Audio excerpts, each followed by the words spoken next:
টংলাত দৰং ওদালগুৰি জিলাৰ ব্ৰাহ্মণ সভা উজনি শাখাৰ গৌৰৱোজ্জ্বল সোণালী জয়ন্তী উৎসৱ উদযাপন মুকলি সভাত অংশগ্ৰহণ কৰিব অসম বিধানসভাৰ অধ্যক্ষ বিশ্বজিৎ দৈমাৰীৰ লগতে বিটিআৰ চিফ প্ৰমোদ বৰাই 1984 চনত ৰতনপুৰ গাঁও নিবাসী প্ৰয়াত পদুৰাম শৰ্মাৰ বাসগৃহত বামুণ্ডী সত্ৰৰ সত্ৰাধিকাৰ প্ৰয়াত নৰনাৰায়ণ দেৱ গোস্বামী মহাপ্ৰভুৰ আহ্বানত মংগলদৈ মহকুমাৰ উত্তৰ অঞ্চলৰ টংলা চহৰক কেন্দ্ৰ কৰি সূৰ্য বিপ্ৰ দৈবজ্ঞ ব্ৰাহ্মণসকলক একগোট কৰি উজনি নামেৰে নামকৰণ কৰি এটি শাখা ব্ৰাহ্ম সমাজ গঠন কৰিছিল।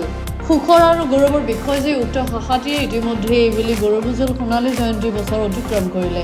গৌৰৱোজ্জ্বল সোণালী জয়ন্তী উৎসৱ অনুসৰি যোৱা শুক্ৰবাৰৰ পৰা 3 দিনীয়াকৈ বৰ্ণাঢ্য কাৰ্যসূচীৰে ৰতনপুৰ শ্ৰী শ্ৰী বিষ্ণু মন্দিৰ প্ৰাংগণত প্ৰয়াত ভাবিৰাম শৰ্মা সমন্বয় ক্ষেত্ৰত গৌৰৱোজ্জ্বল সোণালী জয়ন্তী উৎসৱ উদযাপনত সমূহ ৰাইজৰ সহায় সহযোগিতাৰ লগতে উপস্থিতি কামনা কৰিছে।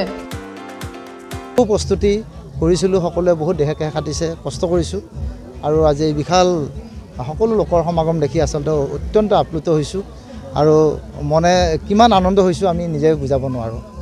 আৰু অতি সুন্দৰ এটা শান্তি শৃংখলাৰ মাধ্যমেৰে 50খন পতাকা আমাৰ 50গৰাকী বিশিষ্ট ব্যক্তি এই অঞ্চল আমাৰ শাখাৰ ব্ৰাহ্মণেই হওক সকলো জাতি জনগোষ্ঠীৰ লগ লাগি আমি উত্তোলন কৰিছোঁ আৰু 3খন পতাকা আমাৰ 3গৰাকী সভাপতি উত্তোলন কৰিছে।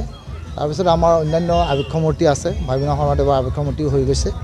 সোণালী জয়ন্তীলৈ সংগতি ৰাখি সোণালী সমাৰোহ হ'ব খন্তেক পিছতে আৰু আমি বহু গণ্যমান্য ব্যক্তিক আমি তাতে মাতিছোঁ আৰু আমি এই অঞ্চলৰেই হওক শাখাৰেই হওক প্ৰায় 160তকৈ অধিক লোকক ইতিমধ্যে সম্বৰ্ধনা দিয়াৰ ব্যৱস্থা কৰা হৈছে, এটি প্ৰস্তুতি সম্পূৰ্ণ কৰা হৈছে।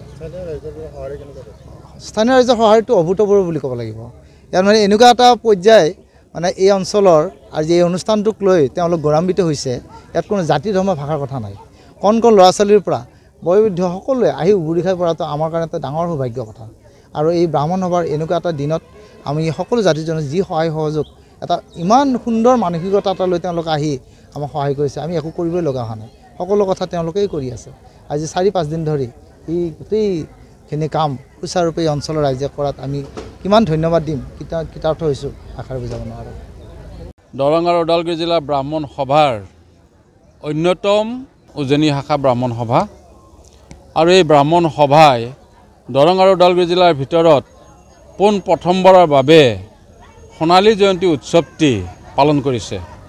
প্ৰথমগৰাকী আমাৰ প্ৰতিষ্ঠাতা সভাপতি শ্ৰী শ্ৰী নৰনাৰায়ণ দেৱ গোস্বামীদেৱৰ আমি আবক্ষ মূৰ্তি তেখেতৰ প্ৰতিচ্ছবিত আমি মাল্যাৰ্পণ কৰিছোঁ, স্মৃতি তৰ্পণ কৰিছোঁ আৰু আজি আমাৰ সমূহ কাৰ্যসূচীৰ মাজত প্ৰায় 5টা কাৰ্যসূচী সমাপন হৈছে।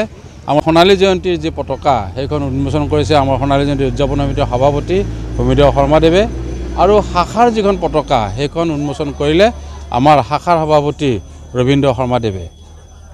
আৰু 50খন পতাকা আমি এই অঞ্চলৰ ব্যক্তি আমাৰ সমাজৰ সভাপতি সম্পাদকসকল আৰু ইয়াত থকা যিখিনি মহিলা কিশোৰী সকলোৱে আহি পেলাই আমাৰ ইয়াত তেওঁলোকক গামোচা মানে অৰ্পণ কৰি এটা মাংগলিক অনুষ্ঠান কৰিলে। বিশিষ্ট অতিথি হিচাপে আহিব BTC প্ৰধান প্ৰমোদ বড়ো, তেখেতৰ লগত যোগাযোগ কৰা হৈছে আৰু যিখন আমাৰ সোণালী ইতিহাস এইখন উন্মোচনৰ কাৰণে আমি আমাৰ অসম বিধানসভাৰ মাননীয় অধ্যক্ষ মহোদয়ক আমি আহ্বান জনাইছিলোঁ। তেখেত আহিব আৰু আমাৰ সভা উদ্বোধন কৰিব বিশিষ্ট জ্যোতিষী বিশুদ্ধ পঞ্জিকাৰ প্ৰস্তুতকাৰক ডক্টৰ প্ৰবোধ শৰ্মাদেৱে। টংলাৰ পৰা মিন্ময় চহৰীয়াৰ ৰিপৰ্ট, গ্লোবেল ND 24/7।